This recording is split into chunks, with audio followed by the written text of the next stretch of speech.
ఈ వీడియోలో మనం షుగర్ పేషెంట్స్లో షుగర్ ఎందుకు లో అవుతుందో తెలుసుకుందాం. షుగర్ పేషెంట్స్ ఇన్సులిన్ వాడుతున్న వాళ్ళు కానివ్వండి, టాబ్లెట్స్ వాడుతున్న వాళ్ళు కానివ్వండి, కొంతమందిలో షుగర్ లో అవుతుంది. దీనినే మనం హైపోగ్లైసీమియా అంటాం.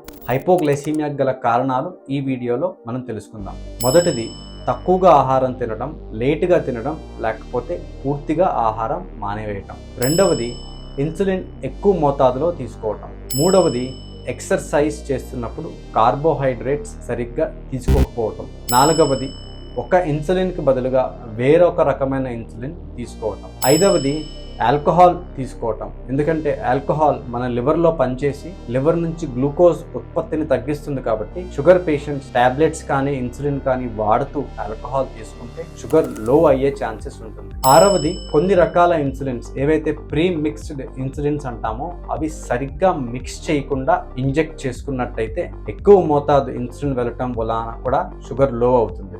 ఏడవది, కొన్నిసార్లు వాంతులు విరోచనాలు అవ్వటం వలన మనం తీసుకునే ఆహారం సరిగ్గా జీర్ణం అవ్వకుండా టాబ్లెట్స్ కానీ ఇన్సులిన్ కానీ వేసుకున్నట్టయితే షుగర్ లో అవ్వచ్చు.